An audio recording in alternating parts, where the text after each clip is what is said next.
अस्सलाम वालेकुम dear student, Imran अखरोटा here और आप देख रहे हैं मैथ वर्ल्ड। और आज हमारा कंसेक्टिव 6 लेक्चर है 9th का 1.3 एक्सरसाइज का क्वेश्चन नंबर 7 हम सॉल्व करेंगे आज। बहुत ही इंपॉर्टेंट क्वेश्चन है, पेपर में आने वाला क्वेश्चन है। इसमें मैट्रिक्स की इक्वेशन दी हुई है हमारे पास। यहाँ पे वो कहता है कि if 2 into 2 4 minus 3a plus 3 into 1 b 8 minus 4 is equal to 7 10 18 1, that is matrix equation if satisfied then you have to find the value of a and b। हमें पता है कि यहाँ पे हम पहले इसको 2 से मल्टीप्लाई कर देंगे, फिर 3 से मल्टीप्लाई कर देंगे, फिर इन मैट्रिक्स को ऐड कर देंगे और एट द एंड हम इनको कंपैरिजन करके ए और बी की वैल्यू फाइंड कर लेंगे। तो पहले हम इसको 2 से मल्टीप्लाई करते हैं। 2 2 जार 4, 2 4 जार 8, 2 3 जार -6, 2a। यहाँ पे 3 से मल्टीप्लाई करते हैं तो 3 3b, 3 8 जार 24 एंड 3 4 जार -12 is equal to 7 10 18 and 1 as it is. अब इनको हमने ऐड करना है तो फर्स्ट एंट्री फर्स्ट में ऐड कर देते हैं, सेकंड में, third and fourth entry add कर देते हैं। 4 प्लस 3 7, 8 प्लस 3 भी एज इट इज, क्योंकि यहाँ पे सिर्फ 8 है। 8 प्लस 3b को 11b नहीं करना, याद रखिएगा, क्योंकि यहाँ पे इसके साथ b नहीं है। ये सिंगल 8 है लिखा हुआ और यहाँ पे 3b है, तो इसको हम ऐड नहीं कर सकते। इसको हम एज इट इज रखेंगे 8 प्लस 3b।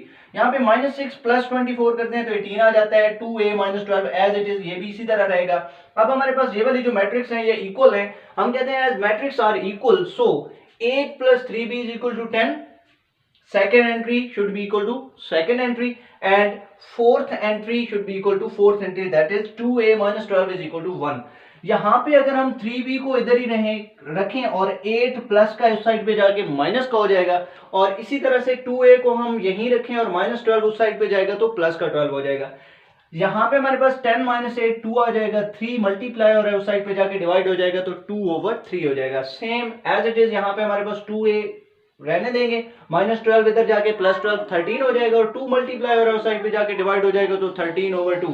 a की वैल्यू हमारे पास 13/2 आ गई है और b की वैल्यू 2/3 आ गई है। यही हमने वैल्यूज फाइंड करनी थी a और b की। क्वेश्चन नंबर 8 है, लास्ट क्वेश्चन है इस एक्सरसाइज का, most important question.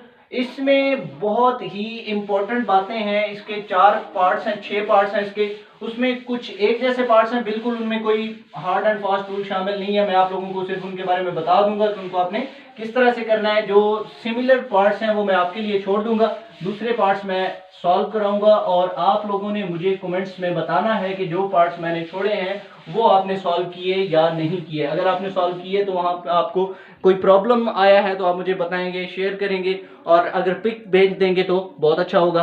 Question number 8 का हमारे पास a दिया हुआ है और b दिया हुआ है। If a is equal to 1 2 0 1, question number 8 यहां पे वो कहते हैं कि if a is equal to a की एंट्रीज है 1 2 0 1 1 2 0 1, और जो b की एंट्रीज हैं वो हमारे पास हैं, b हमारे पास बन जाता है 1 1 2 एंड 0 1 1 2 0। ये मेरे पास मैट्रिक्स हैं a और b। तो हमारे पास इसके 4 पार्ट्स पहले जो हैं उनमें हमने करना क्या है। पहले पार्ट में कहता है a plus B whole transpose is equal to a transpose plus b transpose. दूसरे पार्ट में कहता है a minus B whole transpose equal to a transpose minus b transpose. ये दोनों पार्ट्स पहले में ऐड करना है, दूसरे में सब्ट्रैक्ट करना है। तो बहुत ही आसान से पार्ट्स हैं। इसमें से मैं सब्ट्रैक्शन वाला करा देता हूं, दूसरा पार्ट करा देता हूं, that is a minus B whole transpose equal to a transpose minus b transpose. इसका जो सेकंड पार्ट है उसमें आपने करना क्या है, a minus B whole transpose is equal to a transpose minus b transpose. तो हम इसको सॉल्व कर लेते हैं। हम इसकी लेफ्ट हैंड साइड सॉल्व करेंगे। पहले a minus B whole transpose है तो पहले मुझे क्या करना है, a माइनस बी फाइंड करना है, मतलब कि मुझे a में से b को पहले सब्ट्रैक्ट करना है फिर उसका ट्रांसपोज लेना है। तो मैं फाइंड कर लेता हूं a माइनस बी। a की एलिमेंट्स जो हैं 1 2 0 1, उसमें से माइनस कर देते हैं 1 1 2 0। अगर हम इनको माइनस करें, as you know that 1 minus 1, क्योंकि हमने प्रीवियस लेक्चर में हमने माइनस करना सीख लिया था। 2 minus 1 0 minus 2 and 1 minus 0, corresponding entries को सब्ट्रैक्ट कर दिया है। जी बच्चे, यहां पे बन जाएगा ये थोड़ा सा 1 माइनस 1 0, 2 माइनस 1 तो 1 आ जाएगा, 0 माइनस 2 करते हैं तो -2 आ जाएगा, और 1 माइनस 0 करते हैं तो 1 आ जाएगा। ये मेरे पास आंसर आया है अभी a माइनस बी का। मुझे तो करना है a माइनस बी का ट्रांसपोज, तो मैं इसको लेफ्ट हैंड साइड को सॉल्व कर रहा हूं। a minus B whole transpose, so interchanging the rows into columns और कॉलम्स इनटू रोज। इस वाली रो को मैं उठा के कॉलम बना देता हूं, दैट इज 0 1। इस रो को उठा के मैं कॉलम बना देता हूं, दैट इज -2 और +1। -2 +1 लिखूं या खाली 1 लिख दूं, एक ही बात है। यहां पे मेरे पास लेफ्ट हैंड साइड का आंसर आ गया, दैट इज 0 -2। इस कॉलम को उठा के रो बनाया, इस कॉलम को उठा के रो बनाया, 1 1। तो ये मेरे पास इक्वेशन 1 आ गई। अब मैं इसकी राइट हैंड साइड को सॉल्व करूंगा, तो राइट हैंड साइड को सॉल्व करूंगा तो इसका आंसर बराबर आना चाहिए। राइट हैंड साइड के लिए मुझे पहले ए का ट्रांसपोज चाहिए, फिर बी का ट्रांसपोज चाहिए, और फिर उनको मैंने क्या करना है, सब्ट्रैक्ट करना है। ए हमारे पास मौजूद है, ए का ट्रांसपोज ले लेते हैं। ए का ट्रांसपोज जो है, ये वाली रो जो है इसको कॉलम बना देंगे, 1 2 हो जाएगा। ये वाली रो जो है इसको कॉलम बना देंगे, 0 1 हो जाएगा। तो ये मेरे पास ए का ट्रांसपोज आ गया। इस रो को उठा के मैंने कॉलम बनाया है, इस रो को उठा के मैंने कॉलम बना दिया, ए ट्रांसपोज। अभी ये बी दिया हुआ है, बी का ट्रांसपोज हम फाइंड कर लेते हैं। तो बी का ट्रांसपोज कुछ इस तरह से हो जाएगा कि ये वाली जो रो है इसको हम कॉलम बना देंगे, दैट इज 1 1, और इस रो को उठा के कॉलम बना दूंगा, दैट इज 2 0। ये मेरे पास ए ट्रांसपोज भी आ गया है और बी ट्रांसपोज भी आ गया। अभी मुझे क्या करना है कि ए ट्रांसपोज में से बी ट्रांसपोज को सब्ट्रैक्ट कर देना है। तो मैं फाइंड कर लेता हूं A transpose minus B transpose. तो ए ट्रांसपोज का आंसर था 1 0 2 1, उसमें से मैं माइनस कर रहा हूं बी ट्रांसपोज, दैट इज 1 2 1 0। अगर मुझे इनमें से ट्रांसपोज को माइनस करना है तो ये सिंपली हो जाएगा, फर्स्ट एंट्री फर्स्ट में से सब्ट्रैक्ट, 0 माइनस 2 2 माइनस 1 1 माइनस 0। ये जो आंसर आया है मेरे पास ये कुछ इस तरह से है, 1 minus 1 0 0 minus 2 2 minus 1 1 and 1 minus 0 1। तो इसको मैं इक्वेशन 2 कह देता हूं। और अगर आप इस इक्वेशन 1 पे और इक्वेशन 2 पे गौर करें, 0 माइनस 2 1 1, तो इक्वेशन 1 और इक्वेशन 2 का आंसर सेम आया है। So it means that A minus B whole transpose करें और A transpose minus B transpose करें तो उसका आंसर बराबर आता है। ये हमने वेरीफाई कर दिया, वेरीफाइड। सो इसको हमने वेरीफाई कर दिया है। अब इसका जो पार्ट नंबर 1 है वो आप खुद करेंगे, जहां जहां पे मैंने माइनस किया वहां पे आप प्लस कर देंगे, और प्लस करना ज्यादा आसान है। अब इसका जो part number 3, part number 4, part number 5, part number 6, ये इनमें से मैं पार्ट नंबर 3 और 6 कर देता हूं, या पार्ट नंबर 4 और 5 कर देता हूं, क्योंकि बाकी दो पार्ट्स एक जैसे हो जाएंगे। एक में ए है, दूसरे में बी है, तो कोई हार्ड एंड फास्ट रूल शामिल नहीं है। इसको मैं इरेज कर देता हूं। इसको आप लोगों ने नोट कर लेना है अच्छी तरह से, और आप इसको नोट कर सकते हैं। आप मेरी वीडियो को पॉज करके नोट कर सकते हैं, आप उसको स्लोली चला के नोट कर सकते हैं। तो आप क्वेश्चंस को अच्छी तरह से नोट कर लिया करें और इनको क्वेश्चंस को प्रैक्टिस किया करें, ताकि आपको इस क्वेश्चंस में कोई प्रॉब्लम ना रहे बाद में।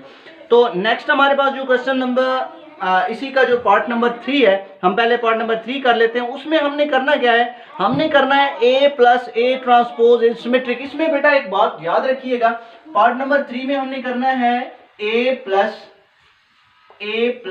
ए ट्रांसपोज इज सिमेट्रिक। अब मैंने करना क्या है कि मैंने इस पार्ट को दिखाना है, A plus A transpose whole को मैंने क्या दिखाना है, सिमेट्रिक दिखाना है। अक्सर स्टूडेंट इसमें जो मिस्टेक कर देते हैं या इसमें जो मिक्स हो जाते हैं, वो कहते हैं कि हमें पहले तो सिमेट्रिक की डेफिनेशन पढ़ी थी कि अब square matrix A is said to be symmetric if its transpose is equal to itself.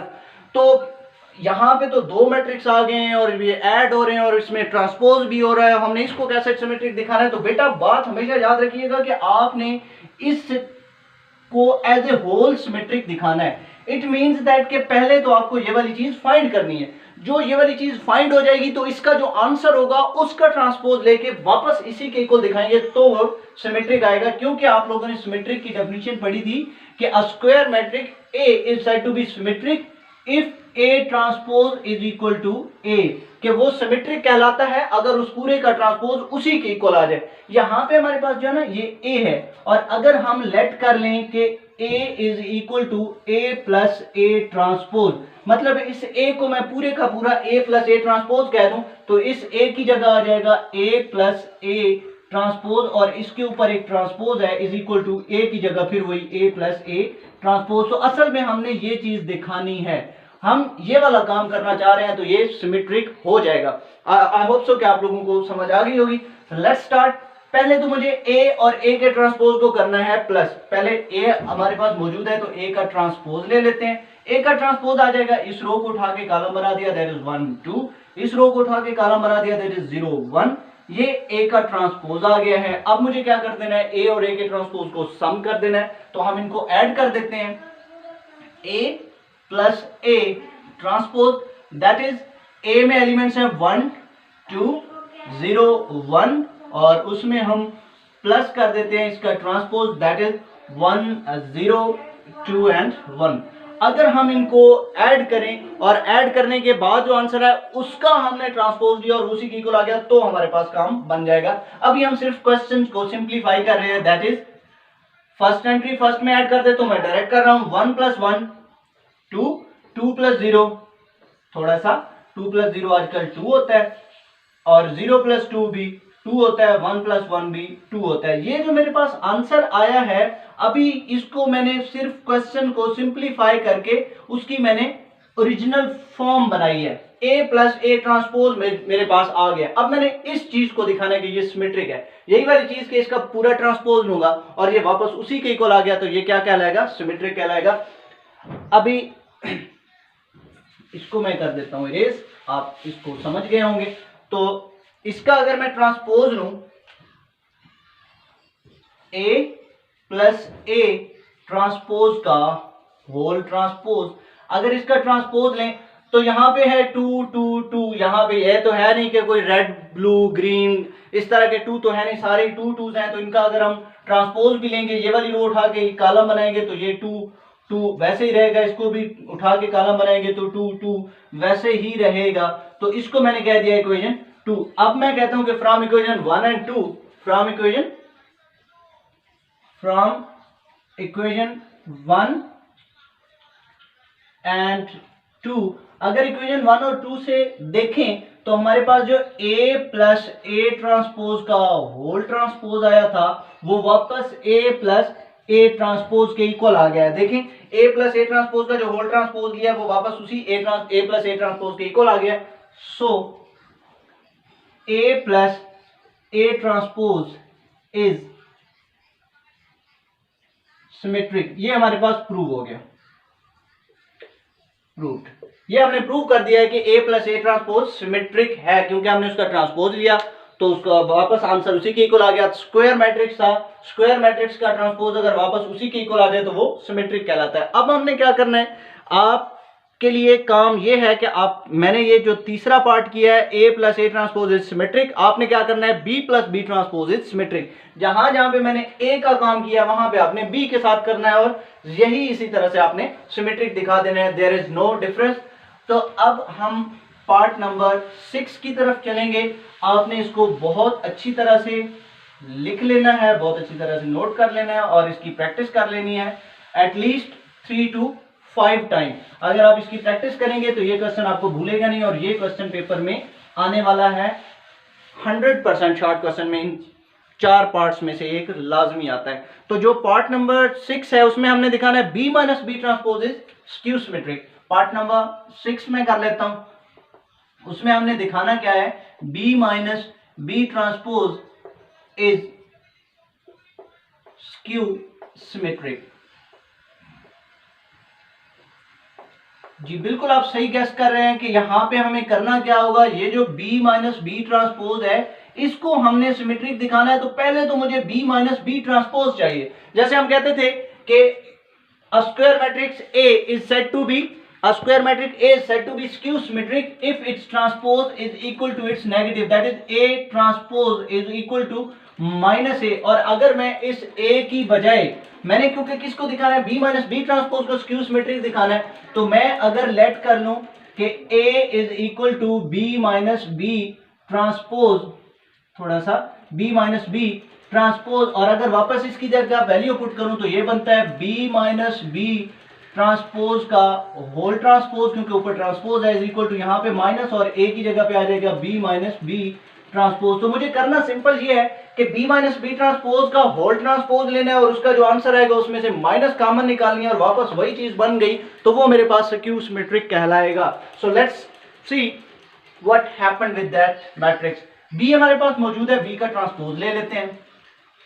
B का ट्रांसपोज जब लेते हैं तो वो बन जाएगा, ये वाली रो उठा के कॉलम बना देंगे 1 1, ये वाली रो उठा के कॉलम बना देंगे दैट इज 2 0, और ये बी और बी का ट्रांसपोज मेरे पास हासिल हो गया। अब मैं क्या करूंगा कि ये थोड़ा सा ट्रांसपोज था, मैंने करना क्या है कि बी में से बी के ट्रांसपोज को माइनस करना है, बी माइनस बी ट्रांसपोज।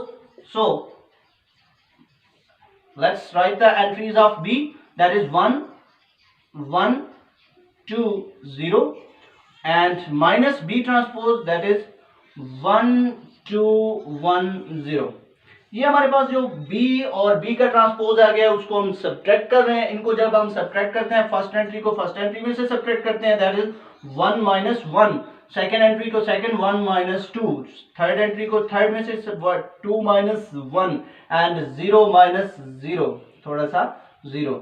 अगर हम इनको सब्ट्रैक्ट करें और इसका जो आंसर अगर हम देखें तो वो आ जाता है, यहां पे कर देता हूं मैं जी,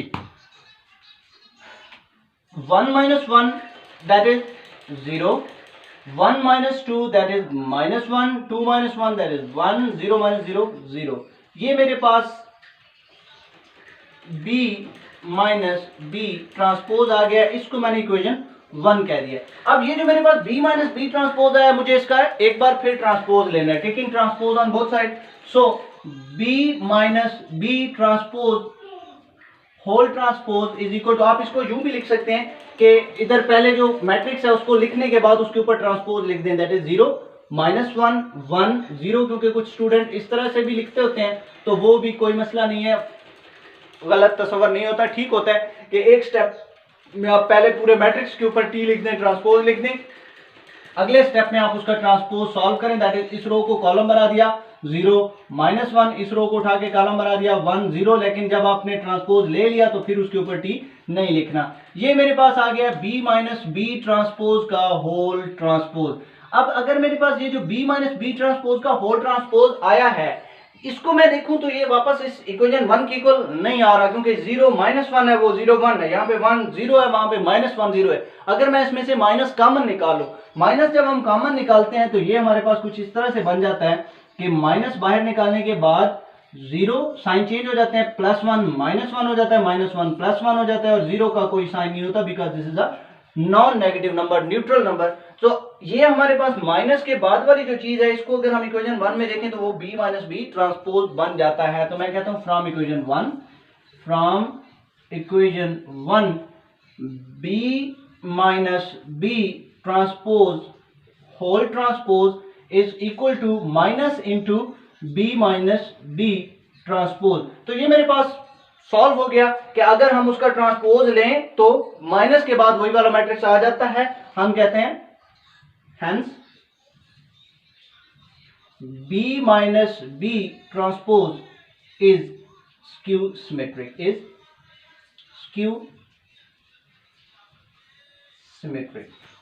ये मेरे पास स्क्यू सिमेट्रिक आ जाता है और ये प्रूव हो जाता है। इसका इस एक्सरसाइज का क्वेश्चन नंबर ये 8 लास्ट था, आपने इस एक्सरसाइज को अच्छी तरह से कर लेना है। और नेक्स्ट जो हमारे पास एक्सरसाइज है क्वेश्चन नंबर उस एक्सरसाइज 1.4 की कुछ बातें बता देता हूँ, थ्योरी बता देता हूँ उसकी थोड़ी सी, ताकि आप लोग जब नेक्स्ट लेक्चर लेने आए तो आपको एक्सरसाइज 1.4 को सॉल्व करने में कोई प्रॉब्लम ना हो। उसकी कुछ सीधा सीधा बातें बता देता हूँ, इंपॉर्टेंट बातें हैं। मैट्रिक्स मल्टीप्लिकेशन बहुत इंपॉर्टेंट टॉपिक है मैट्रिक्स मल्टीप्लिकेशन का। वो कहते हैं मल्टीप्लिकेशन ऑफ मैट्रिक्स के दो मैट्रिक्स को मल्टीप्लाई कर कब सकते हैं। जैसे पहले था एडिशन ऑफ मैट्रिक्स, हम दो मैट्रिक्स को ऐड कब कर सकते थे, उनकी एडिशन पॉसिबल कब होती थी, तो हम उनके बारे में बात करते थे। अब हम बात कर रहे हैं मैट्रिक्स की मल्टीप्लिकेशन की। Two matrix are said to be confirmable for multiplication if number of columns of first matrix equal to number of rows of second matrix, then two matrix are conformable for multiplication. So बहुत ही important topic है multiplication of matrix, multiplication of matrix. तो multiplication में आपने करना क्या है, आपने सिर्फ बताना है कि दो मैट्रिक्स आपस में मल्टीप्लाई कब हो सकते हैं। मतलब कि आपको मैट्रिक्स को मल्टीप्लाई करने से पहले ये चीज देखनी है कि क्या वो मल्टीप्लाई हो सकते हैं या नहीं हो सकते, क्योंकि अक्सर पेपर में ऐसे क्वेश्चन आ जाते हैं जो मल्टीप्लिकेशन के लिए कन्फर्मेबल होते ही नहीं है। स्टूडेंट उनको सॉल्व कर देते हैं, मल्टीप्लाई कर देते हैं और एट द रिजल्ट उनको नंबर मिलते हैं 0। क्यों? क्योंकि उनको पता नहीं होता कि वो मैट्रिक्स मल्टीप्लाई हो भी सकते थे या नहीं। तो मैट्रिक्स मल्टीप्लिकेशन की बात बताता हूं। two matrix let A and B are conformable for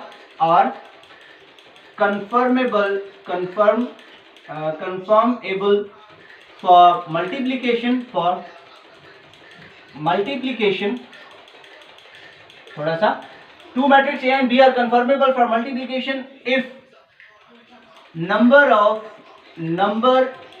columns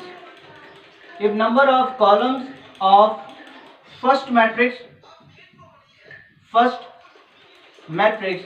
are equal to number of rows of second matrix कि अगर हमारे पास पहले मैट्रिक्स, मतलब जो भी आप मल्टीप्लाई कर रहे होंगे, अगर ए बी कर रहे होंगे तो पहले आपने ए के नंबर ऑफ कॉलम्स देखने हैं और बी की नंबर ऑफ रोज देखनी है। अगर आप बी ए कर रहे हैं तो आपने बी के नंबर ऑफ कॉलम्स देखने हैं और ए के नंबर ऑफ रोज देखनी है। Because I am asking about that number of columns of first matrix should be equal to number of rows of second matrix, कि पहले मैट्रिक्स के नंबर ऑफ कॉलम और दूसरे मैट्रिक्स की नंबर ऑफ रोज बराबर होंगे तो वो मल्टीप्लाई हो सकते होंगे। मतलब कि दो मैट्रिक्स को हम ज़रब तब कर सकते हैं अगर पहले मैट्रिक्स में कॉलमों की तादाद दूसरे मैट्रिक्स में कतारों की तादाद बराबर होंगी। तो मतलब कि अगर हम कहते हैं कि ए का ऑर्डर है, ए इज इक्वल टू, मैं कहता हूं